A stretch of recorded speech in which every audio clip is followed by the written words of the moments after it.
The wind howled through Bee National Park, turning the world white. In that storm, a 5-year-old girl trudged barefoot through the snow, clutching 2 swaddled bundles to her chest.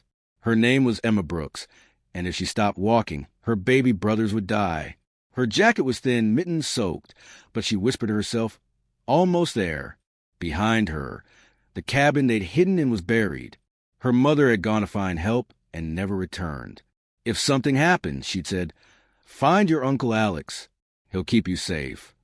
Emma didn't know where Uncle Alex lived, only that he had a glass house on the hill. So she kept walking north through the blizzard, holding on to that memory. At last, she saw a golden flicker through the white, a light. She stumbled to a tall iron gate and collapsed at the steps of a glowing mansion. Inside, Dr. Alex Cole sat alone with a glass of whiskey when he heard faint knocking beneath the roar of wind. He almost ignored it until the sound came again, desperate, weak. When he opened the door, snow burst in, and at his feet lay a tiny girl clutching 2 motionless infants. He dropped to his knees, shouting for his housekeeper. Maria, call emergency services. He wrapped his coat around Emma, checked the baby's pulses. Weak but there. As he lifted them, a silver bracelet fell from a blanket. The engraving made his blood run cold. Property of Laura Brooks. Laura, his estranged sister, the one he hadn't spoken to in years. He carried the children to the fire, his hands trembling. The little girl stirred, whispering, Are you Uncle Alex? Mommy said you'd help us. The words broke him. He knelt beside her. You're safe now, sweetheart. I've got you. Through the night, Alex and Maria fought to warm the children. Towels, milk, heating pads. The grand glass mansion became a field hospital. Slowly, faint cries filled the air. When Emma woke, Alex was still beside her. My brothers, she whispered. They're safe now, he said softly. Her hand gripped his sleeve. Mommy said you'd help us. Maria lifted the fallen blanket and handed Alex the silver bracelet. He turned it over, tracing the name. Laura Brooks. His throat tightened. The sister he'd driven away for marrying a man he despised. The sister who'd vanished years ago. Now her children were sleeping in his living room. By morning, the storm had passed. Sunlight spilled through the glass walls. Emma blinked awake to warmth and the smell of pancakes. Maria smiled. Morning, sweetheart. You hungry? Alex set a plate in front of her. Pancakes cut small. Eat, he said. Emma glanced around. It's too big, she whispered. Too quiet. He smiled faintly. It was. Not anymore. Later, she told him softly. Mommy said you liked snow. She said you lived in a house made of light. She said you'd forgive her one day. Those words pierced deeper than the cold ever could. That afternoon, Alex sat by the fire, the bracelet in his palm. Laura, what happened to you? He whispered. He called hospitals in Vancouver, Seattle, Calgary. No record of her. Then Emma said, Mommy had a friend who helped her, a lady named Jasmine. She had hair like a sunflower. Alex found her, Jasmine Lee, a social worker. When he called, Jasmine's voice softened. You're Laura's brother.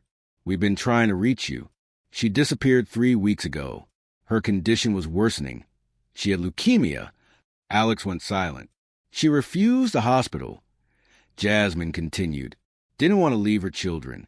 The last I heard, she was staying near a boarding house in Seattle. He hung up, shaken. Emma stood by the window. Is Mommy sick?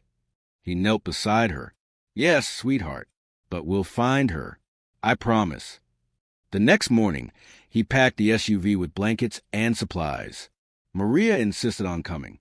Emma climbed in the back seat, clutching her mother's drawing. As they drove through the mountain pass, Emma said, Mommy liked a cafe by the river. It had blue walls and smelled like cinnamon. Hours later, they reached Seattle. After asking around, a woman pointed them to a riverside cafe called the Blue Cup. Inside, the barista recognized Laura's photo. Yeah, she came by, said she was waiting for someone, her brother. Alex's voice broke. She said that? The girl nodded. She said he'd come. Outside, Emma leaned her head on his shoulder. Mommy said good people find their way back. Alex looked at her and whispered, "Hold on, Laura. I'm coming." That night, they followed the address Jasmine had given them, to a small hospital near the waterfront. The hospital smelled faintly of antiseptic and rain. Alex walked down the corridor, Emma clutching his hand. At the end of the hall, a nurse led them to a dimly lit room. On the bed lay Laura Brooks, pale, thinner than memory, her hair shaved close, an oxygen tube tracing her face. For a moment, Alex couldn't breathe. The years of silence, pride, and anger melted away. "Laura," he whispered. Her eyelids fluttered open. For a heartbeat, confusion crossed her face, then recognition. "Alex." Her voice was barely air. He dropped to his knees beside the bed, tears spilling freely. "I'm here. I'm so sorry. I should have found you sooner." She smiled faintly. "You did. You found them." Emma scrambled onto the bed, careful not to disturb the wires. "Mommy, Uncle Alex helped us. He found your lighthouse." Laura's trembling hand brushed her daughter's cheek. "I knew he would," she whispered. Her gaze shifted to the two sleeping infants in Maria's arms. "My boys." Alex took her hand gently. "You don't have to worry anymore. They're safe. All of them." She smiled weakly. "Promise me you'll keep them together. Don't let them grow up alone." "I promise," he said, voice breaking.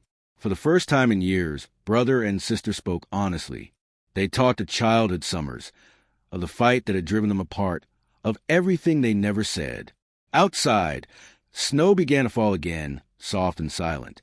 By morning, Laura's breathing had slowed. Emma sat beside her, holding her hand, humming the lullaby her mother used to sing. "You are my sunshine, my only sunshine."